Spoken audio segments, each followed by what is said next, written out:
किसान भाइयों नमस्कार। साथियों, आज मैं पहुंचा हूं खीरे के गढ़ में, क्योंकि इस गांव में सबसे ज्यादा खीरे की खेती होती है और यहाँ के किसान भाई एक्सपर्ट तरीके से खीरे की खेती करते हैं। और यहाँ पे करीब 10 साल से किसान भाई लगातार खीरे की खेती करके शानदार प्रॉफिट कमाते हैं। ऐसे ही एक युवा किसान भाई से आपको मिलवाने वाला हूँ जो 10 साल से लगातार सफल तरीके से खीरे की खेती करते हैं और शानदार प्रॉफिट कमा लेते हैं। अगर कोई किसान भाई खीरे की खेती करना चाहता है या फिर उन्होंने खीरे लगा रखे हैं, समस्याओं का सामना करना पड़ता है, उत्पादन कम मिलता है, खर्चा ज्यादा हो जाता है, तो भाई साहब इस वीडियो को कंप्लीट देख लीजिए। आज आपको बताने वाले हैं खीरे की खेती में मुख्य समस्याएं क्या आती है, खीरे की खेती से ज्यादा उत्पादन लेने का जो फॉर्मूला है वो भी आपके साथ में शेयर करने वाले हैं। साथ ही साथ खीरे की खेती में कितना खर्चा होता है, कितना प्रॉफिट होता है और खीरा लगाने का सबसे बढ़िया समय क्या रहता है। आज के वीडियो में आपको कंप्लीट जानकारी मिलने वाली है। वीडियो कंप्लीट देखें, वीडियो पसंद आए तो लाइक शेयर करें और जिन किसान भाइयों ने अभी तक हमारे चैनल को सब्सक्राइब नहीं किया, चैनल को सब्सक्राइब कर लें। तो आइए किसान भाइयों, आज का वीडियो शुरू करते हैं। सर जी नमस्कार। नमस्कार जी। एक बार परिचय बता दें आप। मेरा नाम राजेश मीणा है, गांव अमराबाद, तहसील रामगढ़ पसवारा का रहने वाला हूँ जी। सर जी, करीब कितने साल से खीरा लगाते हैं आप? मैं खीरा लगा रहा हूँ, कम से 10 साल हो गए लगाते हुए। 10 साल। हर साल लगाते हैं? हर साल। सर जी, खीरा लगाने का भी शायद 2-3 टाइम होता है मेरे हिसाब से। कौन से समय वाला खीरा लगाते हैं आप? जैसे ये मतलब लास्ट जून में लगता है खीरा, वो टाइम सही रहता है। इसको कौन सा बोले, बरसात वाला खीरा? बरसात वाला। बरसात वाला। सर जी, काफी किसान भाई खीरा लगाते हैं, अच्छा देखभाल भी करते हैं, काफी खर्चा भी करते हैं, लेकिन उसके बावजूद भी उनको प्रॉफिट नहीं होता। रीजन क्या मानते हैं खीरे में प्रॉफिट नहीं होने का? कहाँ पे चूक होती है किसान भाइयों से? मतलब लगाने का वो तरीका भी तो होना चाहिए। जैसे बार मान लो कोई नीचे भी लगा देता है और लगाने के बाद में देखभाल भी नहीं करता है अच्छे से। अब जैसे खीरा लगाते हैं अपन, तो ये ऊपर वाला लगाना चाहिए, झामे वाला, मचान वाला। मचान वाला, इसमें सही रहता है। इसमें क्या है, खीरा खराब भी नहीं होता। बरसात बहुत ज्यादा होती है इस टाइम पे, तो खराब नहीं होता है खीरा। काफी किसान भाइयों का ये क्वेश्चन है और किसान भाई कमेंट भी करते हैं, यार ऊपर वाला खीरा लगाने में काफी ज्यादा खर्चा हो जाता है, कुछ बचता ही नहीं है, नीचे वाले खीरे में खर्चा कम होता है, तो क्या नीचे वाले से भी उतना ही प्रॉफिट अपन निकाल सकते हैं? नहीं नहीं, नीचे वाले से ज्यादा निकलेगा इसके अंदर। कितना ज्यादा निकल सकता है? लगभग डबल तो मान लो, कम से कम डबल निकल जाएगा। और खर्चा कितना बढ़ जाता है मचान का अपना? जैसे 20,000 खर्चा बढ़ जाएगा इसका, बांस तार का, और कितना एकड़ का, और क्या उत्पादन मिलेगा आपको डबल उत्पादन मिलेगा। 10 साल में कभी ऐसा भी टाइम आया कि आपको खीरे में नुकसान लगा हो, खीरा आपका असफल हो गया हो? कभी ऐसा टाइम आया आपके साथ? नहीं है, ऐसा नहीं हुआ कभी फेल नहीं हुए? नहीं। तो आज के टाइम पे आधे किसान तो खीरे में फेल ही हो रहे हैं।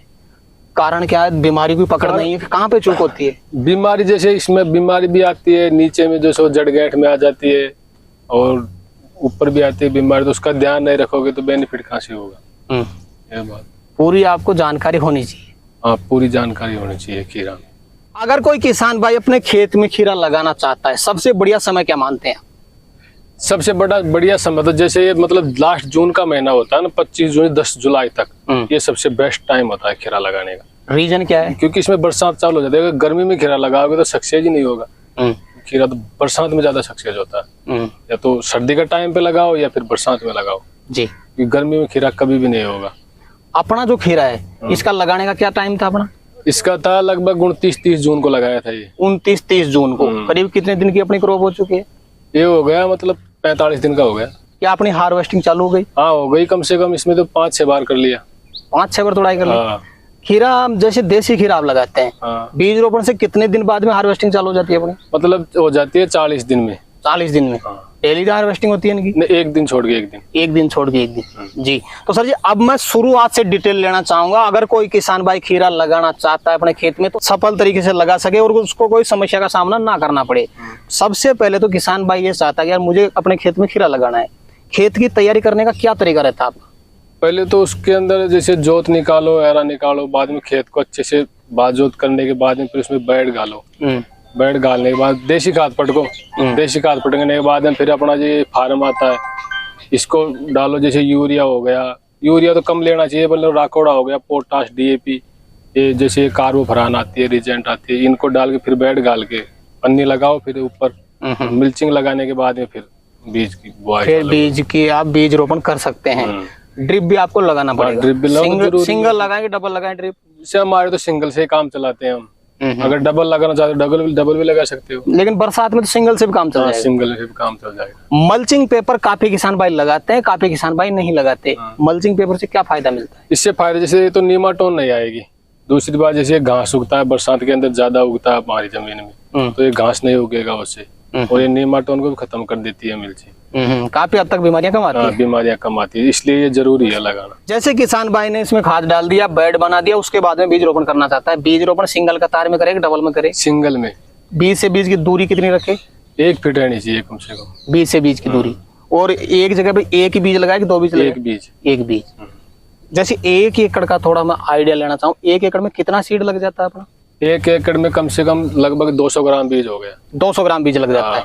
अगर आपको वैरायटी याद हो अपनी तो बता सकते हैं आप? वैरायटी जैसे मैं तो अभी तो लगा रहा हूँ, जैसे क्रिस आता है VNR का, वो लगाता हूँ। चामुंडा आता है, लक्ष्मी चामुंडा, जैसे चामुंडा कंपनी का है लक्ष्मी, वो लगाता हूँ। और पहले तो वो 300 से लगाया करता था, लेकिन अब इसमें थोड़ा माल ज्यादा आता है तो ये लगाने लग गए आप जी। जैसे अपन ने एक बार बीज रोपण कर दिया सर जी, बाद में छोटे पौधे में देख रेख की भी काफी ज्यादा आवश्यकता होती है। देख रेख कैसे करते हैं? देख रहे जी, छोटे पौधे के अंदर जैसे अपन को ये जड़ का चलाना पड़ता है, उसके अंदर ये जीवरस हो गया, होमी एसिड हो गई, इनको चलाना पड़ता है, तब जाए जल्दी ग्रोथ लेगा फिर पेड़ जी। ये चलाने के बाद में आपके जड़ की ग्रोथ बढ़ जाएगी। पौधे में छोटे में कोई बीमारी भी आती है क्या? बीमारी आती है, जैसे ये आती है ना व्हाइट फ्लाई, ये बहुत ज्यादा आती है खीरे के अंदर, इनका विशेष ध्यान रखना पड़ता है व्हाइट फ्लाई का। अगर मान लो जैसे व्हाइट फ्लाई अपने को दिखती है फसल में, कैसे रोक सकते हैं उसको? उसका स्प्रे करना पड़ता है। कौन सा स्प्रे ले सकते हैं? ये एसिडा परमिट आ गई, और ये जैसे मान लो ये टोकन आती है, वो भी उसमें रोफिन आती है, वो भी व्हाइट फ्लाई की है, उसकी रोकथाम के लिए आती है। उसकी रोकथाम के लिए आती है जी।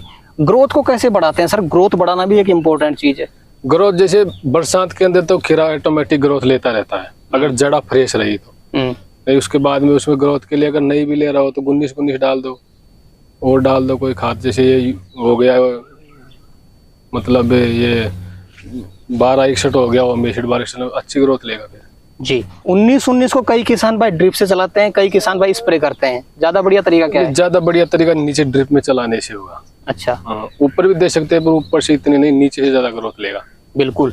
और किसान भाई ये चाहते हैं यार मुझे जल्दी से जल्दी उत्पादन मिले, जल्दी से जल्दी मैं खीरे की तुड़ाई करके पैसा प्राप्त करूं। ज्यादा जल्दी तुड़ाई के लिए क्या डाल सकते हैं? ज्यादा जल्दी 35 दिन में हो जाती है पहली हार्वेस्टिंग इसकी। 35 दिन में चालू होता है? 35 दिन में चालू हो जाता है, ये जल्दी है 35 दिन में। बाद में तो 40 दिन में तो मतलब क्या, फिर तो माल ज्यादा देने लग जाता है, और पहली हार्वेस्टिंग तो 35 दिन में ही हो जाएगी चालू। बिल्कुल। एक बार हार्वेस्टिंग चालू होने के बाद में करीब कितने महीने फसल चलती रहती है अपनी? ये चले कम से कम 2 महीना लगातार। 1 एकड़ से मैं थोड़ा आइडिया लेना चाहूंगा सर आपसे, एक दिन में कितना माल तोड़ सकते हैं अपन? एक दिन में 1 एकड़ के अंदर कम से कम 20-25 क्विंटल माल एक बार में? हाँ, एक बार में। और 2 महीने लगातार चलेगी? लगातार। थोड़ा मैं सर जी आइडिया भी आपसे जानना चाहूंगा, क्योंकि काफी किसान भाई कमेंट कर देते हैं और पूछने के इच्छुक भी रहते हैं। 1 एकड़ से टोटल उत्पादन कितना मिल जाएगा अपने को? लगभग 30-35 टन माल निकल जाएगा 1 एकड़ से। 30-35 टन। हाँ। और एवरेज मार्केट क्या मिल जाता है सर? एवरेज मार्केट जैसे 15 तो लगभग रहता है, वैसे ऊपर भी जाता है, 20 का भी जाता है, 22 का, 25, पर 15 तो कम से कम रहेगा। एवरेज मार्केट मान सकते हैं? एवरेज मार्केट 15 का मिल जाएगा। अगर मान लो 30 से 35 टन अपने को माल मिलता है, तो कितने का माल अपन सेल कर देंगे टोटल? लगभग मान लो जैसे 4 लाख के लगभग 3.5-4 लाख आराम से होगा इतना तो। और 1 एकड़ में खर्चा कितना हो जाएगा अपना? 1 लाख का। 1 लाख का। तो 1 एकड़ से शुद्ध मुनाफा आपसे मैं जानना चाहूँ सर जी, अगर किसान भाई अच्छी देखरेख करता है, अच्छा न्यूट्रिएंट चलाता है, तो 1 एकड़ से खर्चा निकाल करके कितना पैसा बचा सकता है? अगर कोई भी किसान भाई अच्छे से देखभाल करेगा इसकी, तो कम से कम 3-4 लाख रुपए का निकाल लेगा आराम से 1 एकड़ के अंदर। बिल्कुल। तो सर जी अब मैं एक इम्पोर्टेंट जानकारी आपसे जानना चाहूंगा, क्योंकि कोई भी नया किसान भाई यहीं पे फेल होता है। खीरे में मुख्य बीमारियां समस्याएं क्या आती है? मुख्य बीमारी खीरा के अंदर यही आएगी, व्हाइट फ्लाई की। अगर ये व्हाइट फ्लाई खीरा में नहीं होगी तो अच्छी ग्रोथ लेगा, अच्छा पेड़ रहेगा। अगर व्हाइट फ्लाई आ जाएगी तो मतलब पूरा सिस्टम खराब कर देता है पेड़ का। तो व्हाइट फ्लाई का विशेष ध्यान रखना पड़ता है खीरा के अंदर। बिल्कुल। और व्हाइट फ्लाई की रोकथाम आपने वीडियो में बता दिया मैंने। बिल्कुल। तो सर जी वीडियो के अंदर में कोई विशेष टिप्स आप किसान भाई को देना चाहें तो दे सकते हैं? जैसे मतलब क्या है, इसमें अच्छे से देख रेख करनी पड़ती है इसकी, अच्छे से देख रेख करो, टाइम पे पानी दो, खाद दो, दवाई दो, मतलब टाइम टू टाइम करते रहोगे तो अच्छी पैदावार देगा। बिल्कुल सर। तो सर जी आज आपने किसान भाई के लिए समय निकाला और अपना अनुभव अपने किसान भाई तक शेयर किया, उसके लिए आपका बहुत बहुत धन्यवाद। धन्यवाद। तो किसान भाइयों जानकारी कैसी लगी हमें कमेंट करके जरूर बताएं। वीडियो पसंद आए तो वीडियो को लाइक करें, बाकी किसान भाई तो वीडियो को शेयर जरूर करें, और जिन किसान भाइयों ने अभी तक हमारे चैनल को सब्सक्राइब नहीं किया चैनल को सब्सक्राइब कर लें। तो किसान भाइयों आज के लिए इतना ही, मिलते हैं नए वीडियो में, तब तक के लिए जय जवान जय किसान।